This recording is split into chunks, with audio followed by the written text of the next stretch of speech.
Hello, welcome back to Cracking the Cryptic and another intriguing Sudoku for us today. I'll get to that in a minute. I do want to mention all the usual things. On Patreon, we have Grokkel's amazing Heatwave Sudoku Hunt or Relay, proving incredibly popular. We're getting dozens of correct answers every day. Very well done to anyone who's got their way through it. Thank you for supporting us on Patreon, to anybody who does that. And if you do, give yourself a treat and have a go at that puzzle pack. It really is good. Also, our Sudoku Pad app that Sven has developed so well is available. If you play one of our puzzles, there'll be an advert in the top corner, and you can click on that and get hold of the Sudoku Pad app so you can play classics, especially in our software. And all our regular apps are also available on links under the video. And that is where you can find this puzzle to play as well. I mean, there is other stuff going on. Simon's got a hard copy of a draft of our book, which will be coming out soon, which is great to see. And we've been talking to Oxford University, might be in their newspaper. I mean, loads going on. Anyway, let's have a look at this puzzle. This comes in from Pseudonym. We've done his puzzles 2 or 3 times on the channel before, I believe, and I'm really looking forward to this. It's called Uramaki, and I had to look that up. I'm not as much of a Japanese food lover as the rest of my family, but I understand it's a sushi roll in which the rice is on the outside and the seaweed or nori is on the inside. So not sure if Pseudonym's trying to get us to say nori a lot, but I probably wouldn't bring the same manic intensity as Simon to saying nori nori. So I'm not going to do that. But this is clearly the role on which the puzzle is based. So the rules are that digits in cages sum to the small clue in the top corner, normal killer. Digits on arrows must sum to the digit in the arrow circle, normal arrow. And digits don't repeat on the main diagonals, so very hard to highlight those in one sweep. So along that diagonal, for instance, as the blue line indicates, we must have the digits 1 to 9, and the same is true for the other diagonal. I quite like the idea of somebody the other day calling them the slash and backslash diagonals. Might take that up. And we've got one grey square which has to have an even digit on it. So those are the rules, normal Sudoku rules. Do give it a try on the link under the video, and I'm going to try now. Let's get cracking. And we get some given 6s, which is very generous, 4 of them. Unusual opening pattern to a puzzle. Well, let's just fill in a couple of pairs of cells where 6s might appear. Not all that much, actually, but there is a very interesting feature of this puzzle, and I think we've seen this before, possibly in this sort of disposition, but these 4 cells are very interesting. So first of all, let's note that each of them is a circle with a 3-cell arrow, and that 3-cell arrow is confined within one box, so it has to be 3 different digits. The minimum score for 3 digits adds up to 6. So these all have a minimum of 6 and a maximum of 9, the biggest possible Sudoku digit. Now, the other fascinating thing about these 4 cells is that they all see each other. Now, what do I mean by that? Well, I mean, if you take this one, for instance, it can see that cell in a column, it can see that cell in a row, and it can see that cell on the diagonal. And the same applies to each of these 4. And what that means is they all have to be different numbers. We've just worked out they have a minimum of 6 and a maximum of 9. So this must be a set of the digits 6, 7, 8, 9, which is interesting. These 2 can't be 6 because of that given 6. I'm just noting none of the arrows can have a 6 on. So whichever one of these is a 9 is not a 6, 2, 1 arrow. So it's either 2, 3, 4 or 1, 3, 5. It definitely has a 3 on it. I don't know if that's useful. The other thing to note about these arrows is 3 of them at least have got a 1 on. That means, for instance, that 1 can't appear in any of those cells, because it would always see at least one arrow with a 1 on.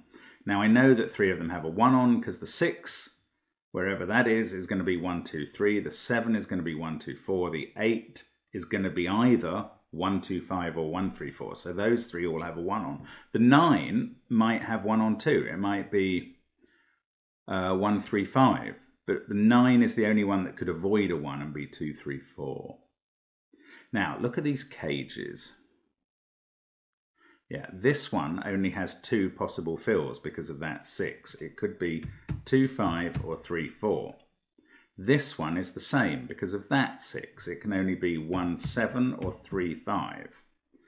This one can only have 2 possible fills because just by being a 5. It's either 1, 4 or 2, 3. And this one now is down to 2 fills as well, because we know that one of these is a 6 because of the fact that this is a set of 6, 7, 8, 9. So this can't be 6, 1. It, like the other one up here, is either 2, 5 or 3, 4. And that looks like a very deliberately symmetrical disposition of 2 fill cages. And the other cages, which are also symmetrical, all have at least 3 fills, I think. So they're less helpful, but something's going on with that. Now, what next? I don't know if I'm missing anything about 6 on the backslash diagonal. Doesn't have many places it can go.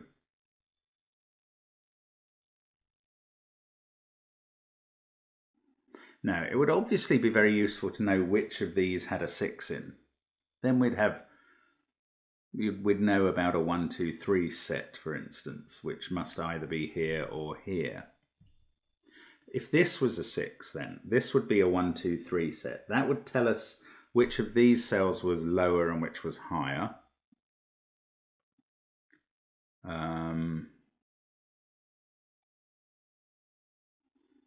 The 1 in this box would have to be up here. 1, 2, 3, 6. This would become the 6 on the diagonal, which is fine. That would put a 6 in one of those 2 cells. That's all right. Yeah, maybe it's more interesting to look at a 6 here. And the reason I say that is once you put 1, 2, 3 on that arrow, where does 1 go in box 7? It has to go here. It's the only place it can go. It can't get in the 12 gauge.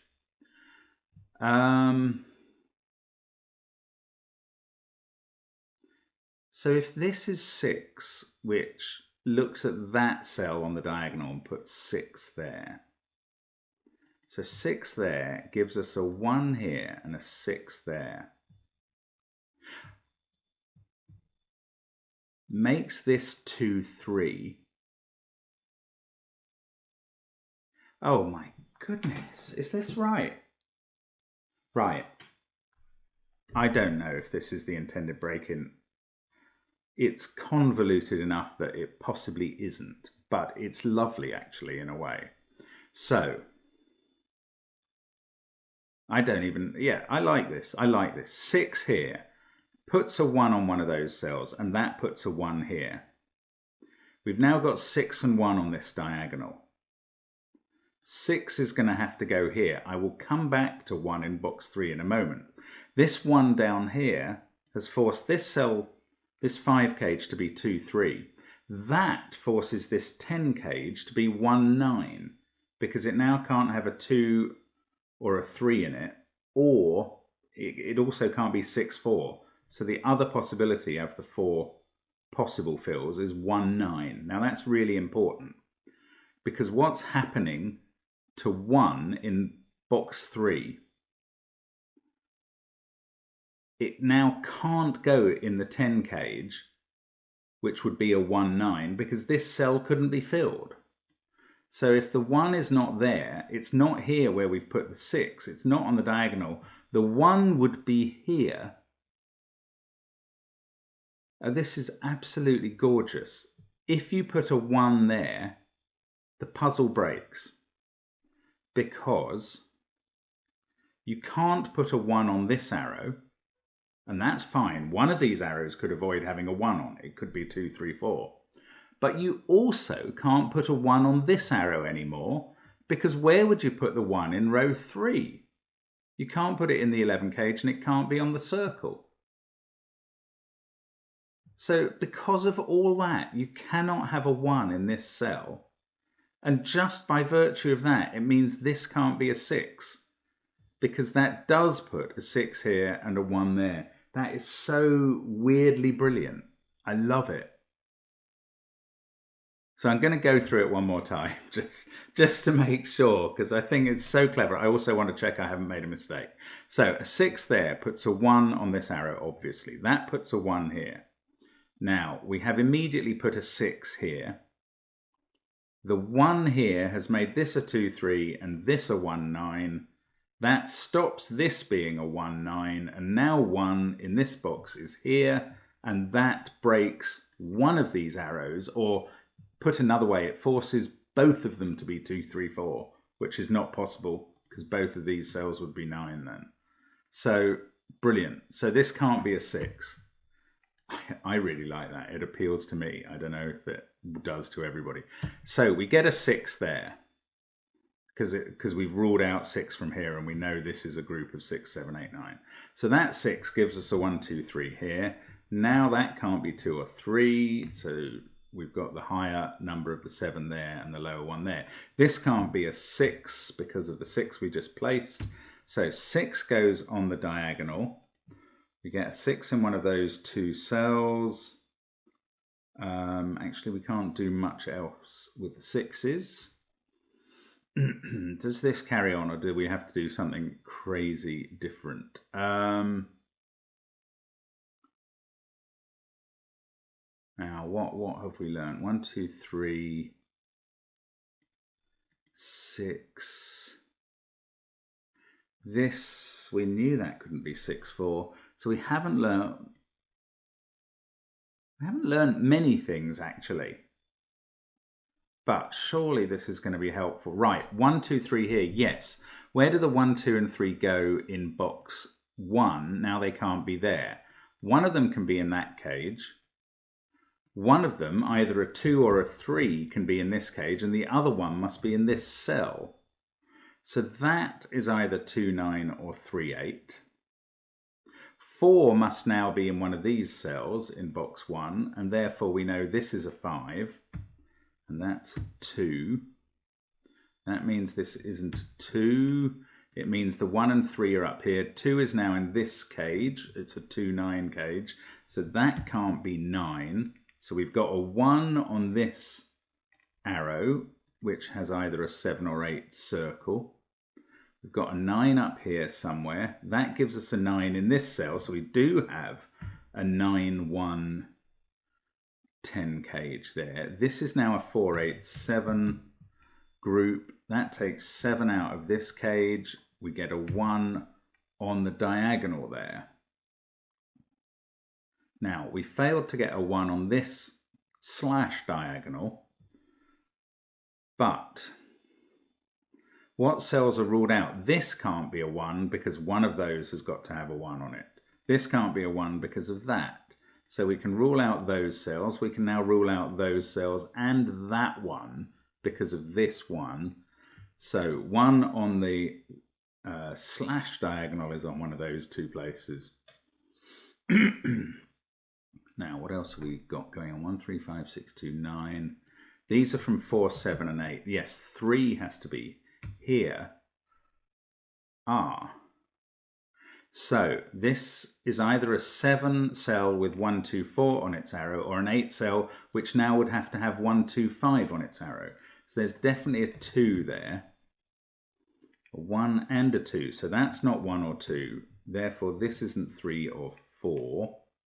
But this also isn't 3. So we know that that's a 4 suddenly. So we've got the 5 cage filled. Now we know there's not a 4 on that arrow, and we know it must be 1, 2, 5, which gives us 8 in the circle. That can't be a 4, so we've finished box 3 suddenly. This is now an 8-9 pair, and this is a 4-5-7 triple. This is an 8-9 pair, but 9 can't be in there. It would need a 1, so we get 8, 2, 9. This makes the circle a 7. We now know all the circles. This one is the 9.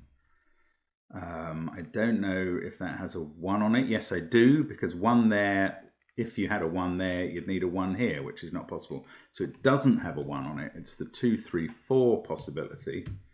That fixes a lot more here. Almost don't know what to look at next. Right, I can finish that box, 3 and 5. 1, 2, 4, 3, 9, 6. So that becomes a 5. We've got a 7, 8 pair. That's 4 or 5. No, we've got a 5 in the box. So that's 4, 8, 7. We can finish that one. And suddenly we're completing all the corner boxes together. 1, 6, 3. Now let's have a look at the diagonals. 3, 7, 9, 8, 6, 4. So this is a 1, 2, 5 group. 2 must be in the middle with a 1, 5 pair.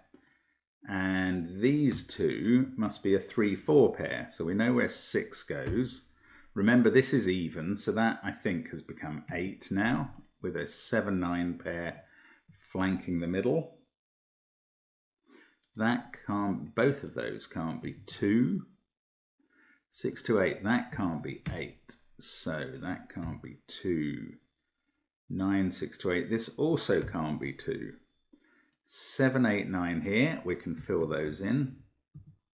Suddenly this whole puzzle is just coming together thanks to one breakthrough. I mean, fascinating. I don't know, it would be interesting to know if there was a significantly easier breakthrough. I know which way 5 and 9 go because of this 7 pair, and that 5 forces this one. If there was an easier breakthrough, or even one that took more time but got the job done, I'd be very interested to know, because what I found, you know, whilst it held together, whilst it made absolute sense, wasn't simple to see. Let's be brutal about that. 3, 3, that becomes 3. This all is happening now. 5, 2, can I finish? No, I can't finish that triple. 3, 5, no, that's not a 4. That's not 3. What am I missing now? Ah, this 1, 5 pair has been disambiguated. That's vital, of course. So that makes this a 2. That makes this a 3, and that does the whole 6 arrow. We can do that 1, 4 pair, this 3, 5 pair. Now we can do this. And we've got very little left to do in this puzzle. That is a really interesting puzzle. I mean, it's somewhere between very difficult and, oh, I've mistyped a number, which is that one. So I apologize for that. Correcting that to a 3 finishes the puzzle. Intriguing, absolutely intriguing. That really works nicely. And the old uramaki roll, probably like the real ones, fell apart once you attacked it at all. And a delicious little snack. Thank you very much to Pseudonym for sending that. A really interesting puzzle in many ways. I hope you had fun with it. And as I say, do let me know about other break-ins and whether they revolved around pinning the 6 down. Because there might be other ways through that, and I'd love to know. Thank you very much, as always, for watching the channel, and we very much hope to see you again tomorrow. Bye for now.